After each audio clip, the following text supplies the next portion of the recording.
What is Tennessee's toughest game in September? Is it NC State or Oklahoma? And my guy Caleb actually thinks it might be NC State. What the? What was he thinking? Release the hounds. The Dave Hooker Show. Keep cool. A presentation of OffTheHookSports.com. A trip to Oklahoma is Tennessee's toughest test in September. I don't think there's any question about that. Yet Caleb is a little wary of a neutral site game against NC State. Why is that, Caleb Calhoun? Well, as I put up the poll question real quick, I would say that I think NC State might be better than Oklahoma. And I'm going to break down a few reasons why. Lay it on me. One, I've been saying for a while, I think the bottom is going to fall out on Oklahoma at some point with Brent Venables as head coach. I do. I've thought that for a while. They scored a very, do I want to say lucky last year win over Texas? And that's kind of sold them, but they lost 2 to Kansas and Oklahoma State. It was a weak Big 12. I think Brent Venables has some real issues, and I think that's going to start to get exposed even more with Jeff Lebby gone. I also think that them going to the SEC will expose them more. And I think Josh Heupel is going to be so motivated and focused and on dominating Oklahoma with Nico. He's going to, for 2 reasons. One, he wants to get revenge on Oklahoma, but 2, he wants that to be Nico's coming out party because all of the college football world is going to descend on Tennessee, Oklahoma that weekend. NC State is sneakier. Tennessee's going into the NC State game saying, can we just get past this game? And they're not a bad program, guys. In case you forget, I want to point this out. Dave Doran was one of the names on the list of the crazy, chaotic coaching search Tennessee underwent back in 2017 after nixing the Greg Schiano hire. So Dave Doran is not some total scrub. He's been there for 11 seasons. He's entering his 12th season. NC State was 9-4 last year and ranked number 21. That was after they lost their quarterback. They're proving that they're actually maintaining a program at this point. And 2 of their losses, one of their losses was by 3 points to Louisville. So they could be a very dangerous team.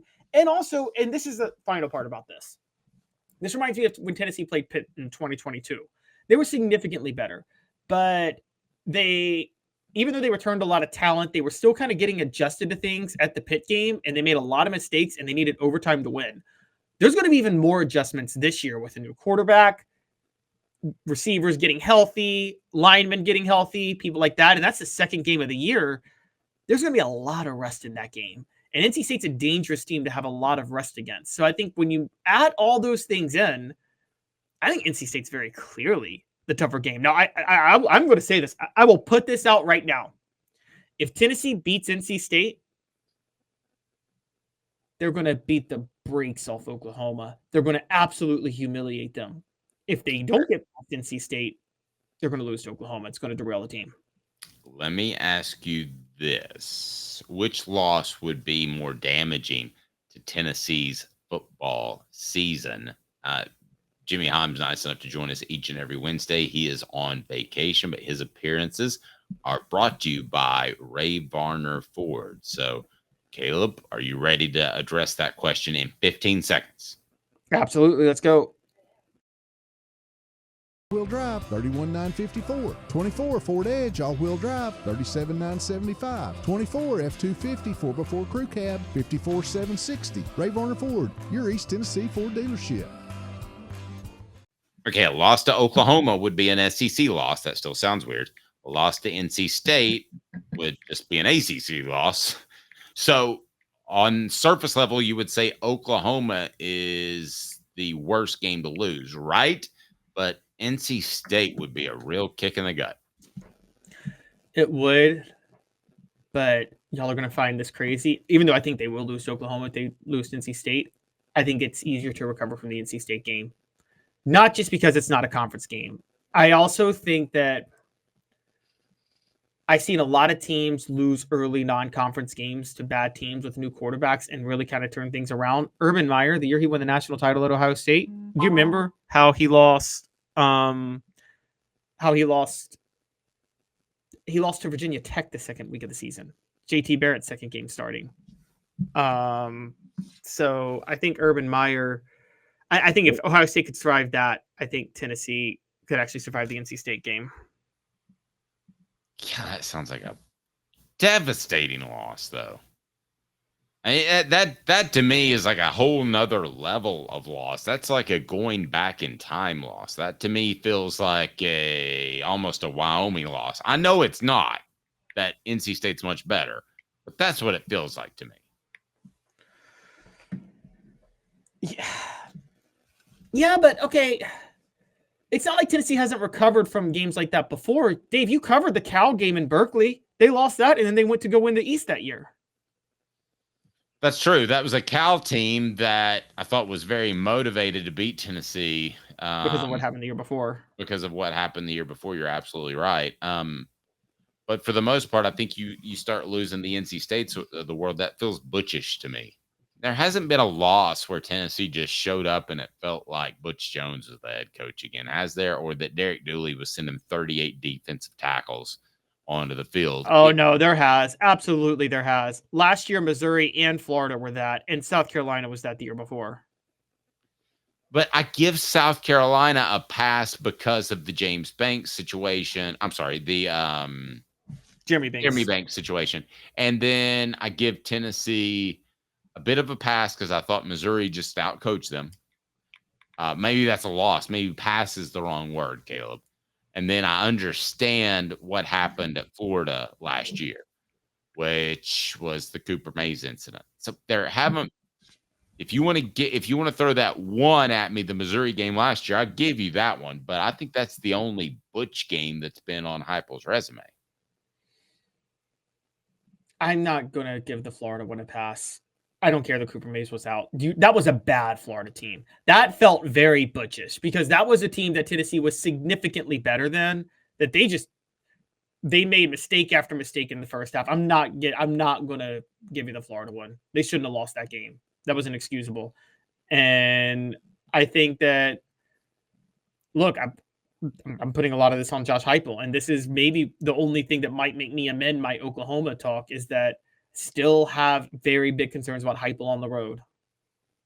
Dylan, I agree with Dylan. Dylan says if we drop a game to NC State, we're going to have some uncomfortable conversations about Josh Heupel. I don't think that's an exaggeration at all. Oh, no, I agree we will, but I think it'll actually be easier to rebound from. I think it's going to be harder to rebound from the Oklahoma game, quite honestly. And so like that's where I met with this. I think, but with an Oklahoma loss, you could essentially be out of an SEC championship and a national championship because you're probably not going to run the table the rest of the way, and a loss to Georgia is probably on the horizon. Well, that would be the same with the loss to NC State. And you're not. Who cares about the SEC championship? Well, I still do. I still do, but I'm not going to give you that. You're just trying to go to the playoff now. Okay. I don't. If I'm Tennessee, I don't even want to go to Atlanta. And I said, you know what? I talked about this the other day. There's a possibility of a 3-way tie with 3 undefeated teams. If Tennessee is one of those 3 undefeated teams in the SEC, and that happens this year, they should request to not go to Atlanta. They should say, we don't want to go. We'd just rather go to the playoff. Don't waste travel and an extra game we have to play. I don't want that. I want to get ready for the playoff. Call it a day. This whole thing is I'm going on my saga. This whole thing is a charade and it's stupid. And they've devalued the conference championship games because the conference commissioners were not forward-thinking enough to not realize how they were going to screw everything up with this 12-team playoff. There's a lot of truth to that. 2 minutes with Caleb Calhoun. I am Dave Hooker. Which of the teams that have made the move to another conference have maybe made a mistake and will have the toughest time making a transition? That'll come up later in the program. But when you look at the Oklahoma game, you talk about toughest to bounce back from. How tough is it going to be for Josh Heupel to bounce back from that loss? Because with his time there, this is a big, big deal for him. Now, let me give you my thoughts on return rivalry games, reunion games, whatever you want to call them. I think the team that has the most people that will benefit on one side usually wins. So if a coach goes to play a former team by, let's say, a year removed, let's say Lane Kiffin played Tennessee the very next year, I think that Tennessee players would have been motivated to take out on Lane Kiffin.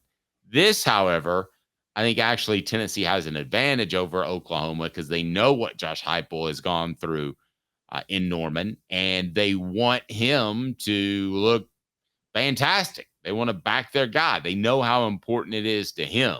So if they drop that, I think it would be a really tough one because I think there's more importance on this game than there is your average SEC game. Right or Yeah, wrong? it depends on. I'm with you on that. It depends on how you left, to be fair. When just to give you an example, when Bruce Pearl was fired by Tennessee, he came back to Auburn and he beat Tennessee his second year, and he was like, I was taking this game personally. Really, Bruce? It was your fault you got fired by Tennessee. That wasn't Tennessee's fault.